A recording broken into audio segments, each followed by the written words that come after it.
Hola para ti, que me estás escuchando. ¿Alguna vez has tenido la oportunidad de escuchar un sonido como este?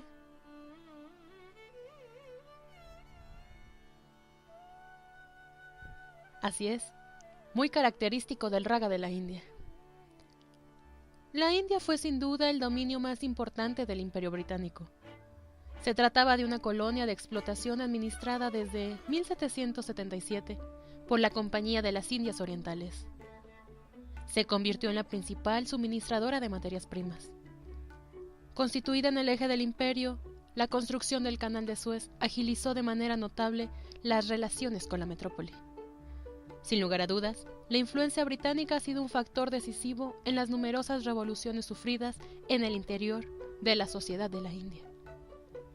Pero la India también ha sido influencia sobre otros lugares del mundo, como lo es Occidente. Hoy les platicaré sobre una de ellas, el raga. Así es, un estilo melódico muy propio de la cultura de la India y la influencia que éste tuvo sobre el rock. Raga significa literalmente color o estado de ánimo, y se refiere a los modos melódicos empleados en la música clásica india. En la música de la India, se basa en una serie de 5 notas musicales o más, sobre las cuales se fundamenta una melodía. En la tradición musical india, los ragas se interpretan según la hora del día y la estación del año.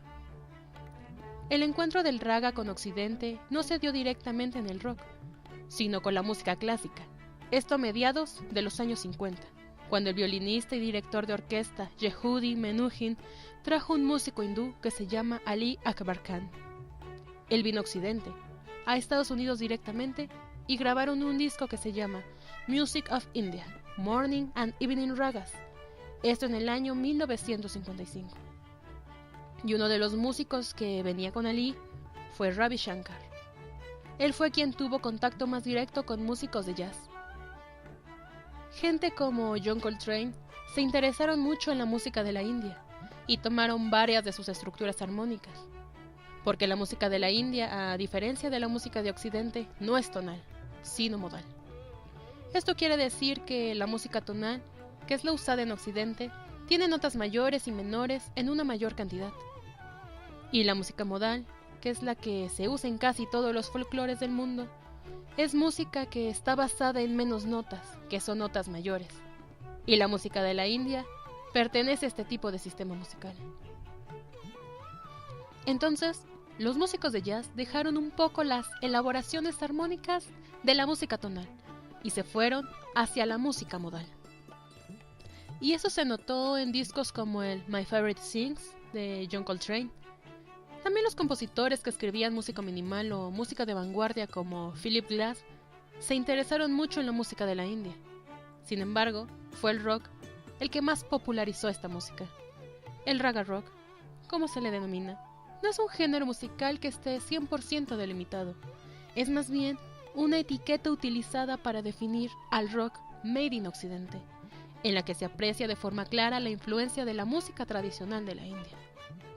Esta influencia normalmente viene marcada por esquemas melódicos propios de un raga, o por el uso de instrumentos clásicos como la tabla o el sitar. El sitar es un instrumento musical de cuerda pulsada, de arquitectura similar a la de la guitarra, el laúd o el banjo. Se identifica por su sonido metalizado y sus glisandos.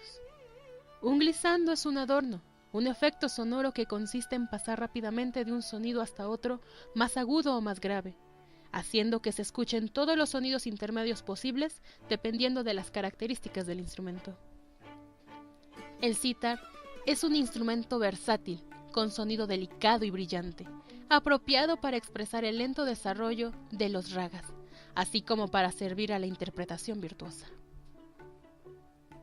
Podría decirse que el momento en que la música de la India se introdujo al rock fue en 1965, cuando The Yardbirds grabaron el tema Hair Full of Soul, y otra banda británica, The Kings, con su tema See My Friends, introducen por primera vez el sitar en una canción popular de Occidente. Como en muchos casos, casi toda la culpa la tienen los Beatles. George Harrison se encargó de difundir el género. A partir de entonces, el raga rock empezó a darle la vuelta al mundo. Sus contemporáneos estadounidenses The Byrds nos muestran en Eight Miles High cómo el sitar se volvió la tendencia entre los músicos, colándose entre las canciones que llenaban las listas de popularidad.